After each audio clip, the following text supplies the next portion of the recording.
Justice काजी फाइज ईसा बतौर chief justice आज पहला केस सुनेंगे। Supreme court practice and procedure act case की समाअत करेंगे। नए चीफ जस्टिस ने समाअत के लिए पहला बेंच तश्कील दे दी।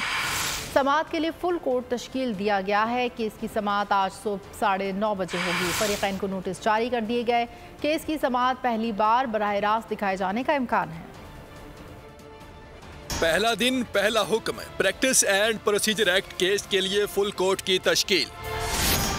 चीफ जस्टिस पाकिस्तान काजी फाइज ईसा ओहदा संभालने के बाद पहला केस ही फुल कोर्ट बेंच में सुनेंगे। जस्टिस काजी फाइज ईसा ने गुज़श्ता कई माह से मौक़िफ़ इख्तियार कर रखा था कि जब तक supreme court practice and procedure act का फैसला नहीं होता वो किसी भी बेंच का हिस्सा नहीं बनेंगे।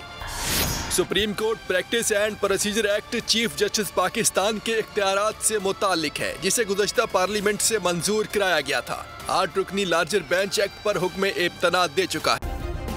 सब्सक्राइब करें और बेल दबाएं ताकि कोई खबर रह न जाए।